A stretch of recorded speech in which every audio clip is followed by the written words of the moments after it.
ذرا کہہ دیجیے کہ شور ذرا سستے میں کم ہو. نحمدہ ونصلی علی رسولہ الکریم. بسم اللہ الرحمن الرحیم. ڈیئر آڈینس، آج کے اس لائف چینجنگ سیشن کے اندر آپ سب کو خوش آمدید کہتا ہوں. آپ کے علم میں ہے کہ پچھلی چند سٹنگ سے ہم نے سلسلہ وار گفتگو شروع کر رکھی ہے. یہ ہماری جو بک ہے کامیاب لوگوں کی خصوصی عادات، اس کے اندر جو 7 عادات بیان کی گئی ہیں دنیا کے کامیاب اور مؤثر ترین لوگوں کی، ان 7 عادات کو ہم 1 بائی 1 کر کے ڈسکس کر رہے ہیں. اب سے پہلے ہم 4 عادات کو ڈسکس کر چکے ہیں اور 5ویں عادت کو آج ہم ڈسکس کرنے جا رہے ہیں، جس کا ٹاپک ہے پہلے سمجھنا پھر سمجھانا. آپ کے ذہن میں رہنا چاہیے کہ یہ 7 عادات کی ایک سیکوینس ہے. پہلی 3 عادات کا تعلق سیلف وکٹری سے ہے کہ انسان اپنے آپ پر فتح حاصل کرے، اپنے جذبات کو، اپنے خیالات کو، اپنی عادات کو، اپنے طرز عمل کو اپنے قابو میں لائے. اس سے بعد اگلی 3 عادتوں کا تعلق ہے پھر ماحول کو مسخر کرنے کے حوالے سے کہ انسان ارد گرد کے ماحول کے اندر ایک مؤثر کردار ادا کر سکے. تو یہ جو ہے 5ویں عادت، یہ ہم جس سوسائٹی کے حوالے سے جو ہم اب آگے جا رہے ہیں نا، پہلی 3 عادتوں کو ہم نے ڈسکس کر لیا تھا اپنی ذات کے حوالے سے. اس کے بعد آگے سوشل ریلیشن شپس کے اندر بہتری کیسے آنی ہے اور وہاں آپ نے بہتر نتائج کیسے لینے ہیں، اس سمن کی یہ دوسری عادت ہے. پہلی عادت پچھلی سیٹنگ میں ڈسکس ہوئی جس کا ٹاپک تھا جیتنا اور جیتنے دینا، یعنی صرف انسان اپنے آپ کو نہ دیکھے بلکہ دوسروں کو بھی دیکھے. اچھا جی، یہ جو 5ویں عادت ہے پہلے سمجھنا پھر سمجھانا، یہ بھی موسٹ امپورٹنٹ ہے. اور اس کو سمجھنے کے لیے آپ پہلے 1-2 مثالوں پر غور کریں. آپ کی آنکھوں میں کوئی پرابلم آتی ہے، آپ کسی ڈاکٹر کے پاس جاتے ہیں،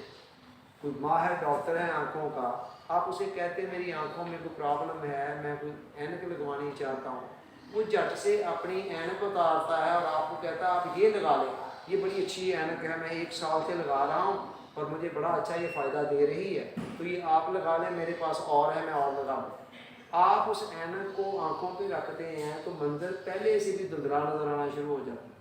آپ اسے کہتے ہیں نہیں یار یہ مجھے سوٹ نہیں کر رہا. کہتا کیسے سوٹ نہیں کر رہا؟ میں 1 سال سے اس کو یوز کر رہا ہوں، بڑی اچھی سوٹیبل ہے، آپ کو کیوں نہیں کر رہی؟ آپ کے ساتھ کیا پرابلم؟ آپ پھر اسے کہتے ہیں ٹھیک ہے آپ کو کرتی ہوگی لیکن مجھے یہ سوٹ نہیں کر رہی ہے، میرے لیے یہ مناسب نہیں ہے. وہ کہتا ہے آپ ایسے ہی کفران نعمت کے مرتکب ہو رہے ہیں، میں نے آپ کو اینک اپنی اتار کر پکڑا دی ہے اور اتنی اچھی اینک ہے. امید ہے اس گفتگو کے بعد آپ وہاں سے آ جائیں گے اور شاید دوبارہ اس دکان کی طرف نہیں جائیں. ایک مثال اور لے لیں، آپ کو جوتے کی ضرورت ہے، آپ کسی جوتوں کی اچھی دکان پہ جاتے ہیں اور وہاں جا کر کہتے ہیں مجھے جوتا چاہیے. دکاندار آپ کی بات سنتے ہی جٹ سے ایک شیلف کی طرف بڑھتا ہے، ایک جوتا پکڑتا ہے آپ کے سامنے رکھ دیتا ہے، کہتا ہے یہ لیں جی یہ بہت اچھا جوتا ہے. آپ کو دیکھنے میں اس کی لک اتنی پسند نہیں آتی ہے، اس کے اصرار پر آپ اسے پہن کر دیکھتے ہیں تو آپ کو بالکل نہیں اچھا لگتا. آپ اسے کہتے ہیں مجھے یہ جوتا نہیں تو اور چاہیے. کہتا ہے یہ آپ کو کیوں نہیں یہ چاہیے، تو اتنا اچھا ہے برانڈ آج کل چل رہا ہے، میں 10 سال سے جوتے فروخت کر رہا ہوں، لوگ اس برانڈ کو بڑا پسند کر رہے ہیں. آپ کہتے ہیں بہرحال مجھے نہیں یہ اچھا لگا یا مجھے نہیں یہ اتنا سوٹیبل نظر آیا تو آپ مجھے کوئی اور. کہتا نہیں جی نہیں، آپ ایسے ہی آپ نا مس انڈرسٹینڈنگ کر رہے ہیں، جوتا بڑا اچھا ہے. امید ہے آپ وہاں سے بھی آ جائیں گے اور دوبارہ اس دکان پر بھی جانے کی زحمت کبھی نہیں کریں گے. اب ان دونوں جگہوں پر غلطی کیا ہو رہی ہے؟ غلطی یہ کی جا رہی ہے کہ تشخیص کے بغیر نسخہ تجویز کیا جا رہا ہے. آپ کو سمجھے بغیر آپ کو سمجھانے کی کوشش کی جا رہی ہے. آپ کی ڈیمانڈ کو، آپ کی ضرورت کو دیکھے بغیر آپ کے لیے ایک حل تجویز کیا جا رہا ہے. آپ کے مسئلے کو سمجھے بغیر اس کا کوئی حل آپ کو دیا جا رہا ہے. اچھا یہ غلطی آپ یہ دونوں مثالیں سن کر حیران ہوئے ہوں گے کہ وہ عجیب دکاندار ہے بھی جو ایسے کرے گا، مگر یہی غلطی روزمرہ کی زندگی کے اندر جگہ جگہ پر بار بار ہم لوگ کر رہے ہوتے ہیں اور ایک ایک دن میں کئی مرتبہ کر رہے ہوتے ہیں اور ہمیں پتہ نہیں چل رہا ہوتا. کوئی بندہ ہمارے پاس آتا ہے، وہ ہم سے کوئی بات کرنی چاہتا ہے، ہم اس کی آدھی بات سن کر بس میں سمجھ گیا ہوں آپ ایسے کر لیں، میں سمجھ گیا ہوں